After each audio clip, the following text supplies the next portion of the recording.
Halo semuanya. Kalian tahu nggak lagu apa yang tadi aku dengerin? Kalau kalian tahu, pasti kalian bisa tebak nih apa yang mau aku jelasin di video ini. Oh ya, sebelumnya, Assalamualaikum warahmatullahi wabarakatuh. Perkenalkan, nama aku Farha Faila Supar, mahasiswa Pendidikan Kimia Universitas Islam Negeri Syarif Hidayatullah, Jakarta. Kalian tahu nggak nih apa itu DNA? Kalian pasti udah nggak asing lagi kan alasan kenapa wajah kita bisa mirip dengan orang tua kita, dan kenapa warna rambut, warna kulit, warna mata kita bisa sama dengan orang tua kita. Atau kalian pernah lihat nggak dalam satu keluarga itu mengidap penyakit yang sama, misalnya albino, yaitu suatu kelainan pada kulit yang menyebabkan seseorang tidak dapat membentuk suatu pigmen warna kulit sehingga seluruh tubuhnya akan nampak putih dan pucat. Nah, menurut kalian kenapa ini bisa terjadi? Ya, ini karena adanya DNA. Apa sih DNA itu? DNA merupakan asam nukleat yang menyimpan semua informasi tentang genetika. DNA merupakan gen yang diturunkan makhluk hidup dari orang tuanya. Jadi, karena itulah kenapa kalian bisa punya golongan darah yang sama, karakter fisik yang sama dengan orang tua kalian, atau bahkan punya penyakit yang sama juga nih dengan orang tua kalian. Nah, gagasan tentang adanya gen yang merupakan unit membawa sifat-sifat yang diturunkan oleh individu muncul dari Gregor Mendel pada pertengahan abad ke-19, dan menjelang abad ke-20 diketahui bahwa gen tersebut terdapat pada kromosom. Pada pertengahan abad ke-20, DNA atau asam deoksiribonukleat terbukti merupakan senyawa pembawa informasi genetika. Nah, kemajuan ini di mana penemuan James Watson dan Francis Crick pada tahun 1953 yang menjelaskan tentang struktur heliks ganda dari DNA. Nah, dengan penemuan struktur DNA tersebut dapat dijelaskan bagaimana informasi genetika dapat dilangsungkan, dan makin bertambah nih pengetahuan mengenai proses pada sel hidup yang merupakan kemajuan di bidang biokimia.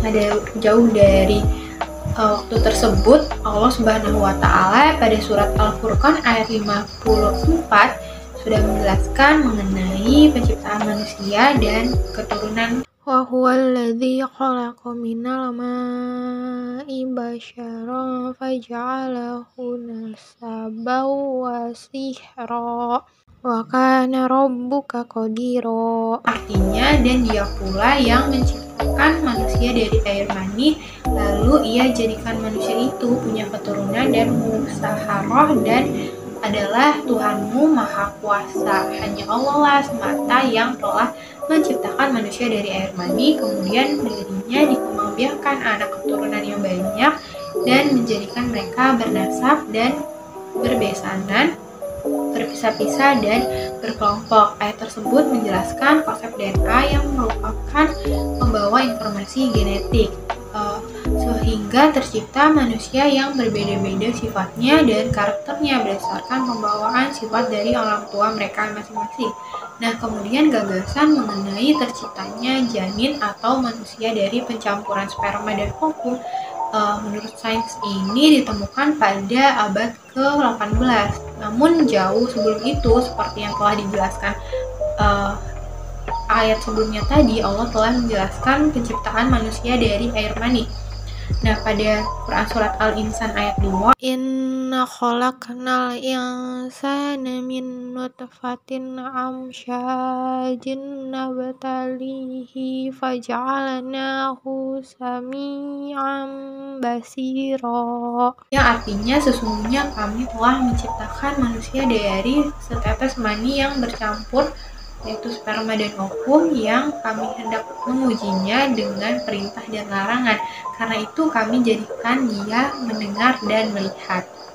Nah, setelah pencampuran sperma dan ovum, maka terbentuklah segumpal darah, segumpal daging, dan tulang belulang hingga manusia dalam bentuk yang sempurna, sebagaimana firman Allah dalam Quran surat Al-Mu'minun ayat 14. Summa khalaqanan nutfata 'alaqatan fa khalaqanal 'alaqata mudghatan fa khalaqanal mudghata 'izama فخلقنا المضغة عظاما فكسونا العظام لحما ثم أنشأناه خلقا آخر Fatabarakallahu ahsanul khaliqin. Yang artinya kemudian air mani itu kami jadikan segumpal darah, lalu segumpal darah itu kami jadikan segumpal daging, dan segumpal daging itu kami jadikan tulang belulang, lalu tulang belulang itu kami bungkus dengan daging,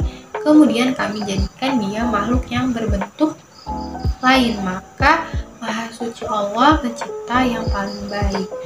Kemudian beberapa hadis juga menerangkan mengenai karakter fisik manusia yang berbeda-beda sebagaimana sesuai dengan fungsi DNA yang merupakan pembawa informasi genetik.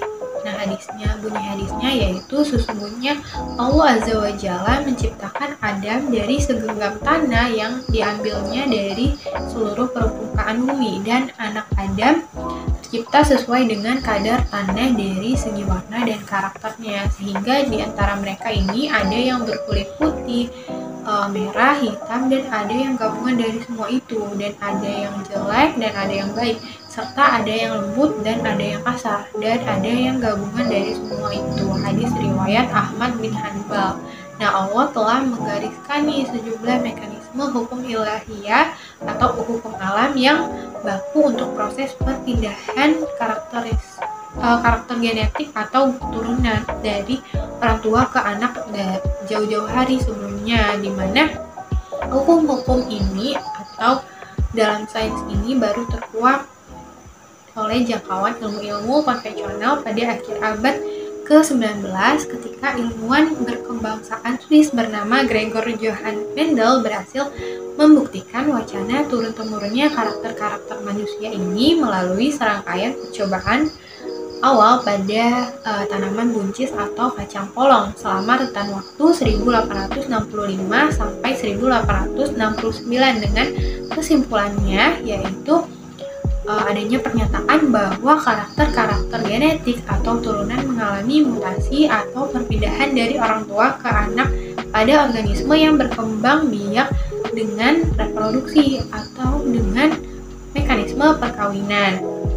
Nah, selanjutnya berkaitan dengan gen juga nih, di dunia medis tidak menganjurkan perkawinan sedarah karena dampaknya yang berbahaya bagi bayi atau keturunannya nanti.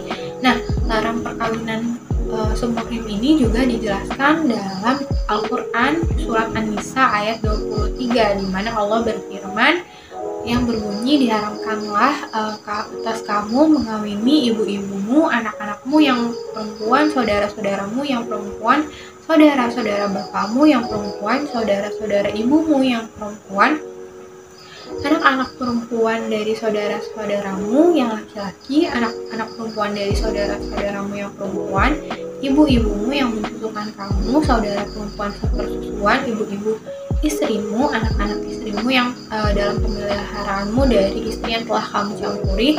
Tetapi jika kamu belum campur dengan istrimu itu dan sudah kamu ceraikan, maka tidak berdosa dan kamu mengawininya, dan diharamkan bagimu istri-istri anak kandungmu.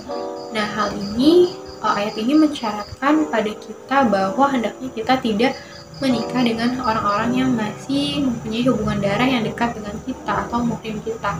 Nah, larangan Allah ini bukan tanpa alasan, karena secara genetika ternyata menikah dengan orang yang masih memiliki hubungan darah lebih memungkinkan menghasilkan anak atau keturunan yang menderita penyakit tertentu yang diwariskan secara resesif, termasuk salah satunya gangguan mental, daripada menikah dengan orang yang tidak ada hubungan darah dengan kita. Gangguan mental ini merupakan penyakit keturunan yang disebabkan oleh gen resesif, sehingga baru akan dampak bila dalam keadaan homozigot. Karenanya manusia diharapkan tidak melakukan perkawinan antar saudara, sebab jika terjadi perkawinan antar saudara dimungkinkan adanya pertemuan gen resesif tersebut yang dibawa oleh masing-masing individu. Nah, kemudian perkembangan teknologi saat ini yang berhubungan dengan DNA salah satunya yaitu rekayasa genetika. Rekayasa genetika ini merupakan upaya yang dilakukan untuk memodifikasi molekul genetik dari suatu organisme sehingga diperoleh sifat baru yang dimiliki. Nah, rekayasa genetika sebenarnya sudah dipraktikkan di zaman Nabi Muhammad SAW, namun dengan konsep yang sederhana, di mana dalam riwayat Anas bin Malik, Rasulullah SAW pernah berdiskusi dengan sekelompok sahabat yang melakukan pembenihan pada bibit kurma. Nah, Rasulullah bersabda, kalian lebih tahu tentang urusan dunia kalian. Hadis riwayat Muslim, Ibnu Khuzaiman dan Ibnu Hibban. Nah, hadis ini menjadi dalil pembolehan bagi kaum intelektual untuk bereksplorasi dan menemukan model pembibitan yang lebih baik. Nah, modifikasi gen, manipulasi gen, atau cloning ini apabila diterapkan bagi pengembangbiakan tumbuhan atau hewan belum banyak mengundang masalah. Tetapi apabila cloning itu diaplikasikan pada manusia, maka ia akan bertautan dengan interaksi sosial. Nah, salah satu bentuk cloning pada manusia adalah bayi tabung. Proses bayi tabung merupakan proses di mana sel telur wanita dan sel sperma pria diambil untuk menjalani proses pembuahan. Nah, dalam Al-Quran surat Ali Imran ayat 59 yang artinya sesungguhnya misal penciptaan Isa di sisi Allah adalah seperti penciptaan Adam. Allah menciptakan Adam dari tanah, kemudian Allah berfirman kepadanya, jadilah seorang manusia, maka jadilah dia. Nah, berdasarkan ayat tersebut dapat dipahami bahwa cloning ini termasuk ke dalam kehendak atau takdir Allah yang dikuasai manusia, sehingga cloning diperbolehkan dengan catatan sel somatis dan sel telur yang digunakan belum dibuahi, sehingga hal tersebut tidak menyalahi agama. Nah, salah satu ulama yang memperbolehkan cloning adalah Syekh Muhammad Hussein Fadlullah, pimpinan spiritual Islam di Lebanon. Beliau mengatakan bahwa cloning terhadap manusia hukumnya halal karena cloning bukan berarti manusia ikut campur terhadap ciptaan Tuhan, dan cloning tidak serta-merta mengkaitkan kedudukan Tuhan. Ilmuwan tetaplah manusia dan tetaplah ciptaan Tuhan. Namun masih banyak nih perdebatan mengenai bayi tabung di beberapa ulama. Nah, banyak ulama juga yang berpendapat bahwa bayi tabung diperbolehkan asal dilakukan oleh pasangan suami istri yang sah dan tanpa perantara rahim wanita lain. Nah, kurang lebihnya segitu yang dapat saya jelaskan mengenai DNA dan sudut pandang Islam. Kurang lebihnya mohon maaf. Wassalamualaikum warahmatullahi wabarakatuh.